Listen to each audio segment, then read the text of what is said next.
morning, friends. I'm Sarah and welcome back to my crochet channel. Now today's video is sort of a where's Sarah this week?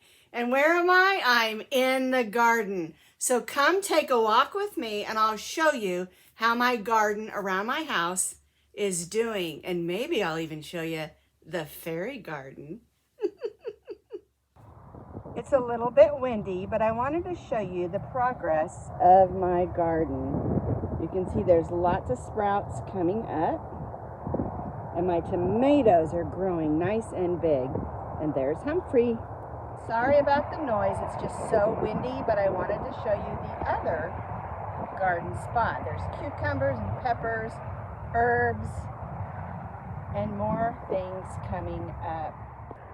We also have planted 2 apple trees, 2 peach trees, and 2 plum trees.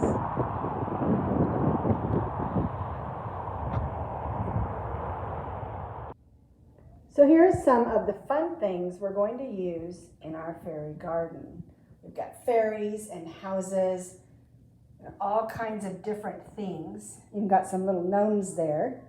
And there's some stones over here for building a pathway, bridge,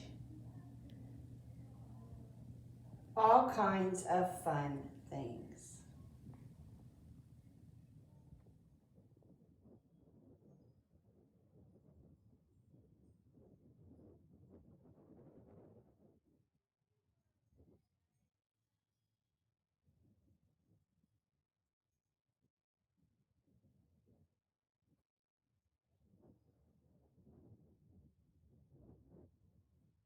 Yes, it is windy out there, crazy windy. Oklahoma City is the 5th windiest city in the States. It's okay. It's still a lot of fun to get out there and look at the garden and see what things are growing. Now it's fresh, it's new, and I'll keep you posted on how my garden is growing. See you next time.